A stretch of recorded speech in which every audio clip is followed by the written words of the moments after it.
தமிழ் வழியாக ஆங்கில இலக்கணம். இன்றைக்கி நம்ம இந்த வீடியோவில் மே அண்ட் வில் எங்கே யூஸ் பண்ணுறோம், எப்படி யூஸ் பண்ணுறோங்கிறத தெளிவாக பார்க்கலாம். நம்மளுக்கு ஆங்கிலத்தில் பேசுகிறதுக்கு தயக்கம் வர்றதுக்கு காரணமே ஒரு சில வார்த்தைகளை நம்ம யூஸ் பண்ணுறது கரெக்டாக தப்பா அப்படிங்கிற ஒரு டவுட் இருக்கிறனால தான். இந்த வீடியோவை ஃபுல்லாக பாருங்கள். மே வில் எங்கே யூஸ் பண்ணணும் அப்படிங்கிற டவுட் உங்களுக்கு கண்டிப்பாக வராது.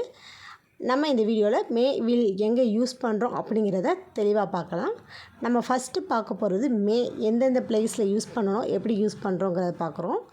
First one possibility. பாசிபிலிட்டினா கண்டிப்பாக அது நடக்கும் அப்படிங்கிற இடத்துல நம்ம மே யூஸ் பண்ணுறோம். For example, it may rain today. இன்றைக்கி கண்டிப்பாக மழை வரும். பாசிபிள் நிறையா இருக்குது, மழை வர்றதுக்கான காரணம் நிறையா இருக்குது. மழை வரப்போகுது அப்படிங்கிறது நம்மளுக்கு நல்லா தெரிஞ்சுது. அப்படிங்கும்போது நம்ம யூஸ் பண்ணுறோம். Second one permission. May I come in. ஒரு பிளேஸ்க்கு நம்ம உள்ளே போகும்போதோ, பொதுவாக கிளாஸ் ரூமில் ஸ்டூடெண்ட்ஸ் டீச்சர்ஸ்கிட்ட கேட்குறதுக்கு, இல்லை ஒரு ஆஃபீஸில் ஒரு ஹையர் அத்தாரிட்டியை பார்க்குறதுக்கு நம்ம யூஸ் பண்ணுற word May I come in. ஒரு பெர்மிஷன் கேட்குறோம். Third one politeness. May I help you.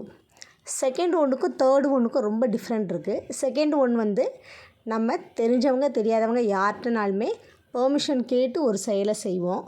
Third one politeness. நம்மளுக்கு தெரிஞ்சவங்களோ தெரியாதவங்களோ அதை செய்யலாமா வேண்டாமா அப்படிங்கிறது மாதிரி மே ஐ ஹெல்ப் யூ. நம்ம தெரியாதவங்களுக்கு டக்குன்னு போய் ஒரு உதவி செய்ய முடியாது, எதுவுமே செய்ய முடியாது. ஸோ நேரடியாக நம்ம கேட்காம உங்களுக்கு நான் ஹெல்ப் பண்ணட்டுமான்னு ஒரு பொலைட்னஸோடு கேட்குறதுக்கு நம்ம யூஸ் பண்ணுறோம். The last one general statement. பொதுவான கருத்தை நம்ம யூஸ் பண்ணுறதுக்காக நம்ம யூஸ் பண்ணுற வேர்ட் மே யூஸ் பண்ணுறோம். For example, you may have to work hard. நீங்கள் கடினமாக வேலை செய்யணும். ஒரு ஜென்ரல் ஸ்டேட்மெண்ட் இது. நெக்ஸ்ட் வில் எங்கெல்லாம் யூஸ் பண்ணுறோம் அப்படிங்கிறத பார்க்கலாம். ஃப்யூச்சரில் வர்றதுக்கு for example, I will go to the school. நான் வந்து பள்ளிக்கு செல்வேன். இப்போ நான் போகலை, ஆனால் ஃப்யூச்சரில் போக போகிறேன். I will go. கண்டிப்பாக இது வந்து ஒரு நடக்கக்கூடிய செயல் தான். ஸோ ஃப்யூச்சரில் நம்ம யூஸ் பண்ணும்போது ஆக்சுவலி ஃப்யூச்சர் டென்ஸ் எல்லாமே நம்மளுடைய வீடியோஸில் போட்டிருக்கோம். அது பார்க்காதவங்க அது பாருங்கள். ஸோ அந்த டைமில் நம்ம வில் யூஸ் பண்ணுறோம். The second one prediction. It will rain tomorrow. நம்ம ஃபஸ்ட்டு மே எங்கே பார்த்தோம், கண்டிப்பாக மழை வரும், இட் மே ரெயின் டுடே பார்த்தோம்.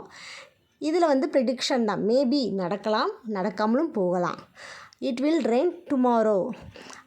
வெதர் ரிப்போர்ட்டில் வந்து நாளைக்கு மழை வரும்னு சொல்லியிருக்காங்க. பட் வருமா வராதாங்கிறது நம்மளுக்கு தெரியாது.